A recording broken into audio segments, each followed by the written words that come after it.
안녕하세요. 오늘 여러분과 아주 흥미로운 질문, 이걸 좀 깊게 파고들어 볼까 하는데요.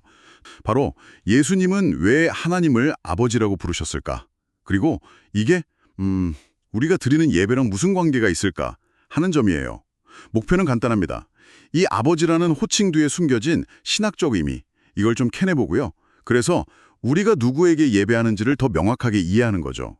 어찌 보면 당연해 보이는데 사실 여기엔 기독교 신앙의 핵심, 그 삼위일체에 대한 놀라운 통찰이 담겨 있더라고요. 맞습니다. 이 주제는 우리가 그냥 아버지 하면 떠올리는 뭐랄까 그런 일반적인 생각에 좀 도전하는 면이 있어요. 예수님이 사용하신 이 특별한 호칭이 어떻게 기독교 신앙의 중심, 그러니까 삼위일체 하나님, 즉 우리가 예배해야 할 그 대상을 명확히 하는지 함께 살펴보겠습니다. 좋습니다. 자, 그럼 바로 본론으로 들어가 볼까요? 자료를 보니까 예수님이 하나님을 아버지라고 부르신 게 우리가 보통 생각하는 그런 부모-자식 관계, 그 이상의 의미가 있다고 하는데요. 특히 요한복음을 보면 그 차이가 확 드러난다고요? 어떤 점이 핵심일까요? 네, 핵심은 바로 동등됨입니다. 이게 좀 놀라운데요. 예수님 당시에 아들이 아버지를 그냥 내 아버지라고 부르는 것, 그거 자체는 문제가 아니었어요. 흔한 일이었죠. 근데 예수님께서 내 아버지라고 말씀하셨을 때 유대 지도자들은 즉각적으로 반응했어요. 이건 신성모독이다. 즉, 자신을 하나님과 동등하게 여긴다. 이렇게 받아들인 거죠. 요한복음 5장 18절 같은 데 보면 잘 나와 있습니다.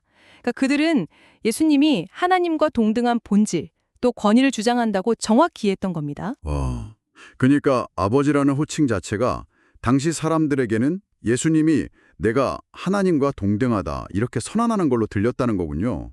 저는 사실 그 아버지라는 말에서 친밀함 이런 걸 먼저 떠올렸는데 핵심은 동등성 선언이었다니 진짜 새롭네요. 이게 그럼 우리가 드리는 예배에는 어떤 영향을 미치는 건가요? 직접적인 영향을 미칩니다. 요한복음 5장 23절을 보면요. 아들을 공경하지 않는 것은 곧 아버지를 공경하지 않는 것이다. 이렇게 명확히 말하거든요.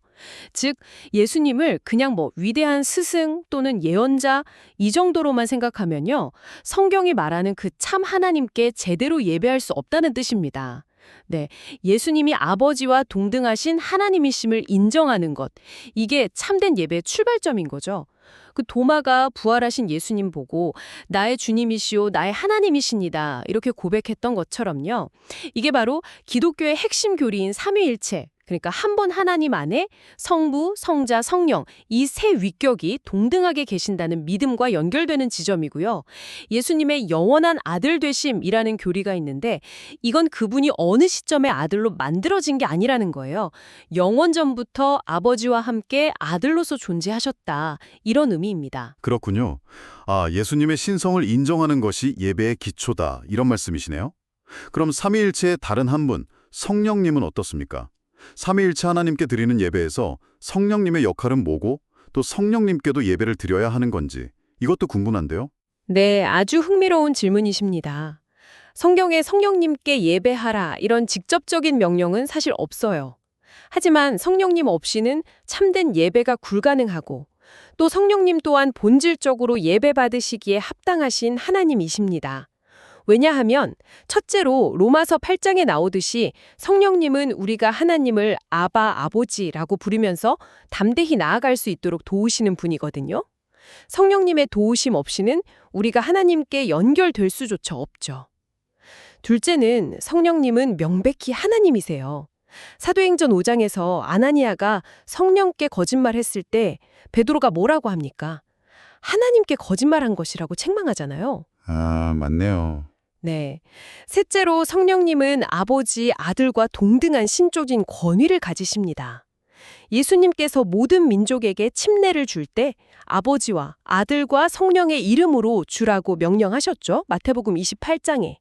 이게 그 증거입니다. 따라서 영과 진리로 드리는 참된 예배는 본질적으로 삼위일체적일 수밖에 없어요. 성부, 성자, 성령 이 세 위격을 한 분 하나님으로 온전히 인정하고 경배하는 것, 이게 포함되는 거죠. 들어보니까 결국 참된 예배라는 건 열심이나 장소의 문제가 아니라 우리가 예배하는 대상, 그러니까 삼위일체 하나님을 올바로 아는 것, 여기서 시작되는 거군요.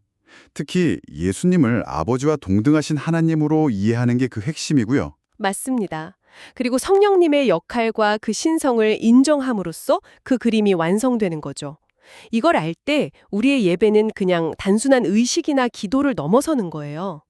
그 장엄하신 삼위일체 하나님의 본성, 또 그 영광을 온전히 높여드리는 아주 깊고 풍성한 차원으로 나아갈 수 있습니다. 네, 마지막으로 여러분께 생각해 볼 질문 하나 던져드리고 싶습니다. 예수님께서 아버지라는 호칭을 쓰신 핵심 이유가 단순한 관계성을 넘어서 하나님과의 동등됨, 즉 자신의 신성을 선언하기 위함이었다는 이 사실이 여러분이 하나님께 드리는 예배에 대한 이해, 그리고 실제적인 표현 방식을 어떻게 새롭게 할 수 있을까요? 잠시 한번 깊이 생각해 보시면 좋겠습니다.